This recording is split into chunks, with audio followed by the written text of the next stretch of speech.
the only email metric that pays your bills. How to calculate revenue per email. Opens and clicks are vanity until you translate them into dollars per send. You send a broadcast. 40% open it. A dozen people click. You screenshot the stats, feel good for 10 minutes, and move on. Then next month you can't remember which email actually made you money, so you just send another one and hope.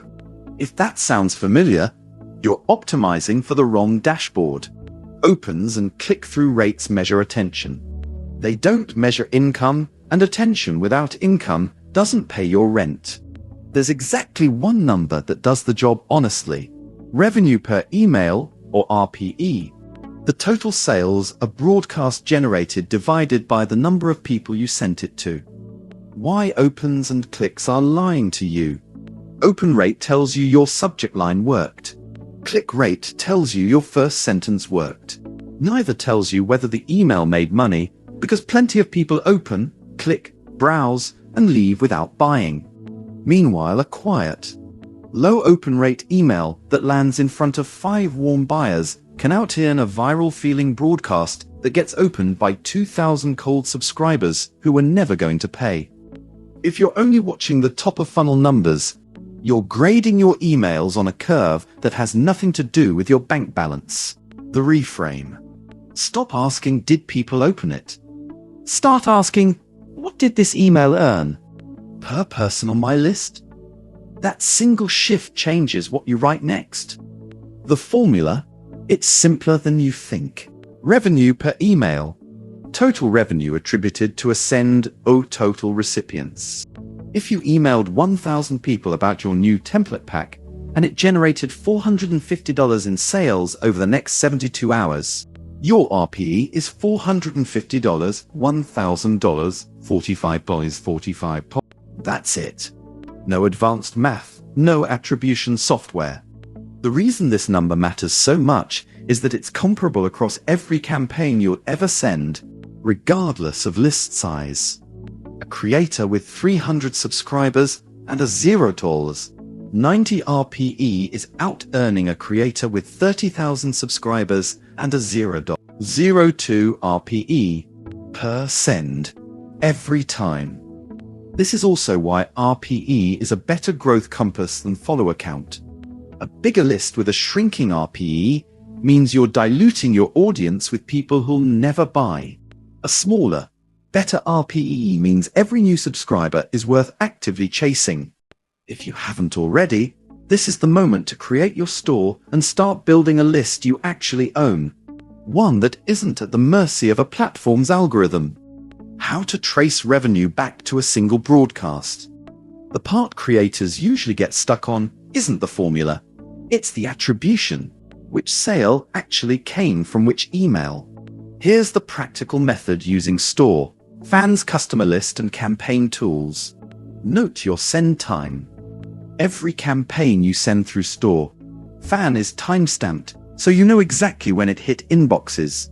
Pull your customer list for the 48-72 hours after the send. Your customer list shows every purchase with a timestamp and the buyer's email. Cross-reference buyer emails against your recipient list for that campaign. Anyone who bought and matches your send list is a reasonably safe attribution, especially if that product wasn't already trending in sales before the email went out. Add up their order totals. That sum is your campaign's attributed revenue. Divide by total recipients. That's your revenue per email for that specific send. Do this for your last 5 to 10 campaigns, and you'll start seeing a pattern almost immediately. Certain topics, formats, and offers consistently out-earn others, and it usually has nothing to do with which one got the most opens. What good RPE actually looks like. There's no universal benchmark. A $9 template and a $400 cohort course will produce wildly different numbers. But the table below shows realistic, illustrative ranges creators commonly see once they start tracking this. Use it as a rough compass, not a scoreboard. If your product launches are consistently under $0, 10 RPE, that's not a list problem. It's usually an offer or segmentation problem both of which are fixable in an afternoon. Turning RPE into your content calendar. Once you've calculated RPE for your last several sends, rank them. The top 3 tell you exactly what your audience will pay attention to with their wallet, not just their eyeballs. Maybe it's your behind-the-scenes process emails that lead into a coaching pitch. Maybe it's the emails where you bundle a discount code with a specific pain point. Whatever it is, that's your template going forward. Not because it felt successful, but because you have the receipts. I used to write whatever I felt inspired to write. Now I write whatever my top 3 RPE emails have in common. My open rate actually dropped, and my revenue doubled. Segmentation. The fastest way to raise RPE. You don't need a bigger list to raise RPE.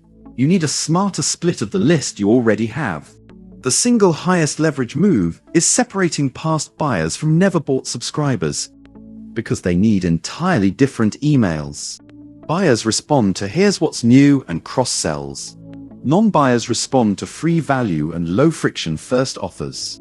Blasting both groups with the same email is the single biggest reason RPE stays flat for creators who otherwise have solid content.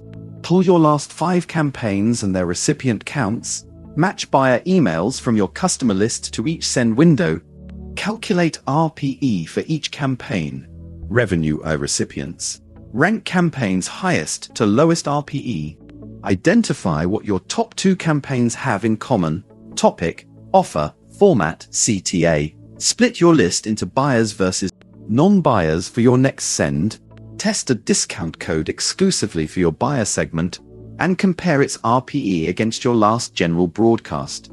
Discount codes are also a clean way to sharpen your next RPE reading, since a unique code tells you with certainty which email triggered the purchase. No timestamp guesswork required. Pair that with your store designer's content blocks to make the offer visually obvious the moment someone lands on your page from the email link. Make RPE a habit, not a one-time audit.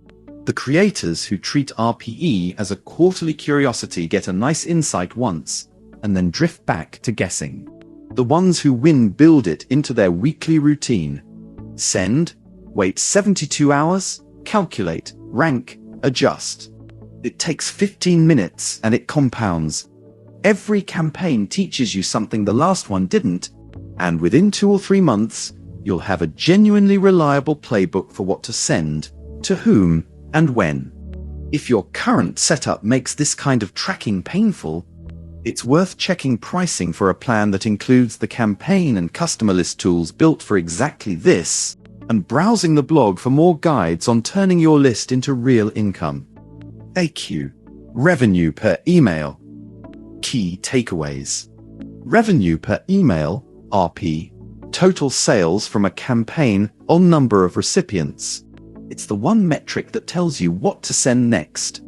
A 45% open rate with $0 in sales is a worse email than a 12% open rate that closed 3 sales.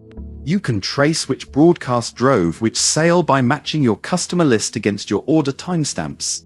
RPE turns your content calendar from guesswork into a ranked list of "do more of this."